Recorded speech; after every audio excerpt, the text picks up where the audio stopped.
Hey everyone, Vale here at Mobalytics, and today we're back with another patch preview video.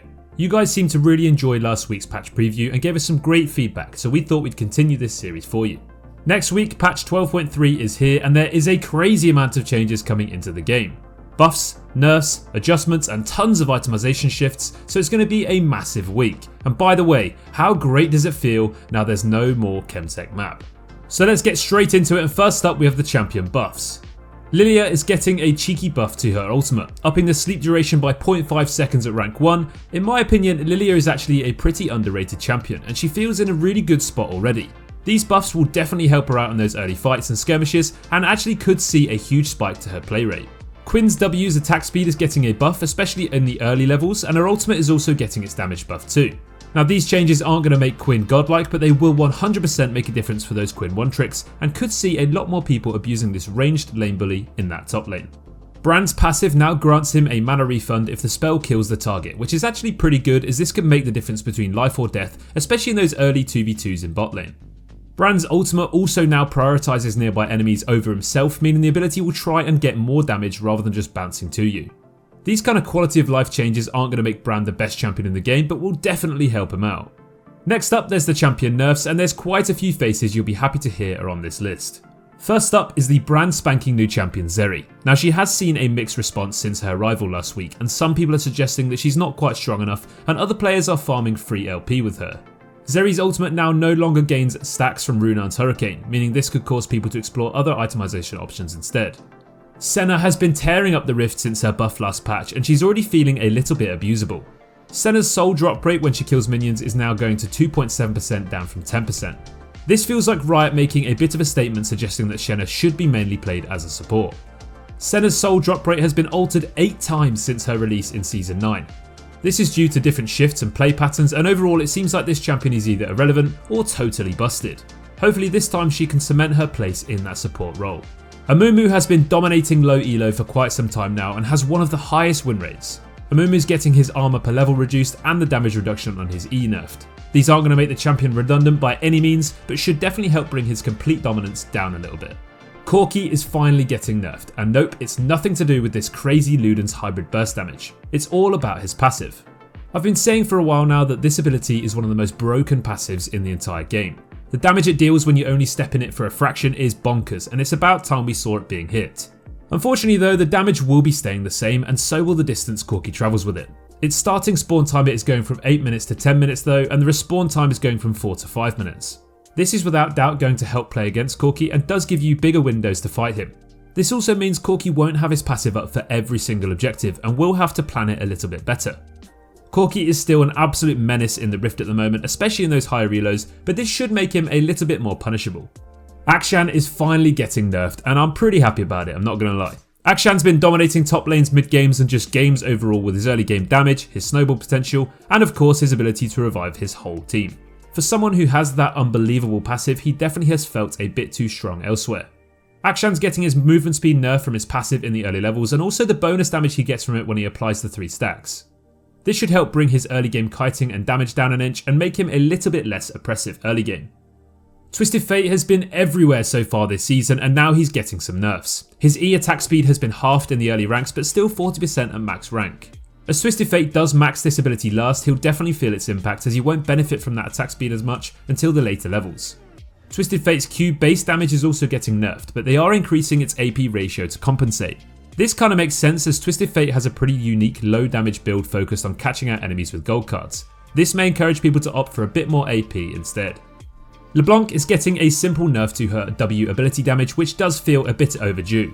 It still deals the same damage at rank 1, but at every rank after that it's being brought down a little bit. Good LeBlanc players haven't stopped dominating with her recently, so for me, any LeBlanc nerfs are always welcome. The new Janna is pretty damn strong so far, and her win rate is actually a bit ridiculous. A lot of this though was down to the glacial augment bug making it last around 10 seconds for some reason. Riot are going to be fixing this, and it really will be interesting to see if Janna still keeps up that win rate without using this bug.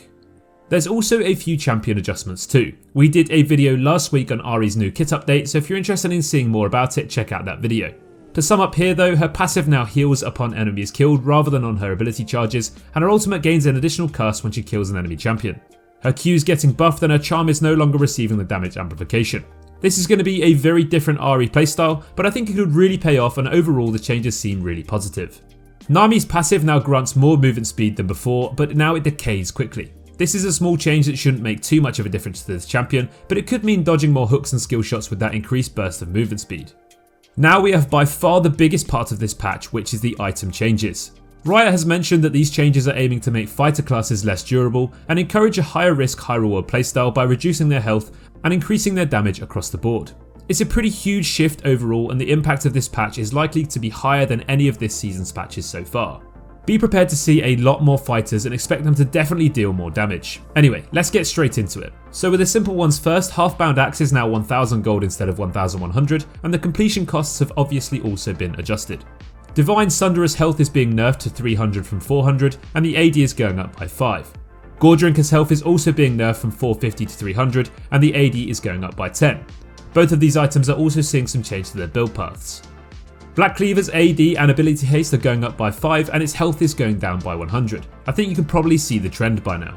Ravenous Hydra and Hexdrinker are getting 5 more AD, and more of Mamortius is getting 5 more AD and ability haste. The shield bonus now comes from AD as well, rather than max HP. This is going to make it a very viable item, especially for AD assassins and AD carries too, while still keeping it as a solid option for fighters and bruisers. Now for some of the fun stuff. Sterak's gauge is finally getting changed, and it should hit it pretty hard. The heal over time in the AD is now removed, and instead its new passive gives you 40% base AD as bonus AD. The shield duration is now 3.75 seconds instead of 4, and it decays. The shield value is also now 75% bonus HP instead of 100 plus 8% for each enemy who has hit you. Overall, this feels like a bit of a rework to the old Sterak's, and it should feel far less abusable. Trinity Force is actually getting its health buffed by 100, and its threefold AD per stack is getting nerfed by 3%. Now this is likely to compensate for the Sterak's change, as the AD from Trinity Force counts as base AD. This would have made the two items together absolutely absurd, especially on champions with high base AD anyway, like Darius and Alawi. Blade of the Ruined King now costs 100 more gold, but it now deals more max HP damage, which should actually be a pretty significant buff to this item. I'm sure Aurelia mains will be rejoicing over this one. Death's Dance has also been changed pretty significantly, and honestly this one to me feels like it may end up being the most broken. The damage reduction is no longer just to physical damage, and instead to both physical and magical. The damage reduction amount is being nerfed from 35 to 30% for melee and 15 to 10% for ranged. It used to heal you on kill or assist, but now it heals you if you get a takedown within 3 seconds of you dealing damage to them. Plus, the heal amount is no longer 15% of max HP, but instead 175% of your bonus AD. This seems like it's going to be a little bit ridiculous, offering tons more survivability against all types of targets, and perhaps even a bonkers amount of healing depending on your AD. Be prepared to see a big Death Dance meta coming up this patch. Finally, Chemtank is seeing yet another adjustment.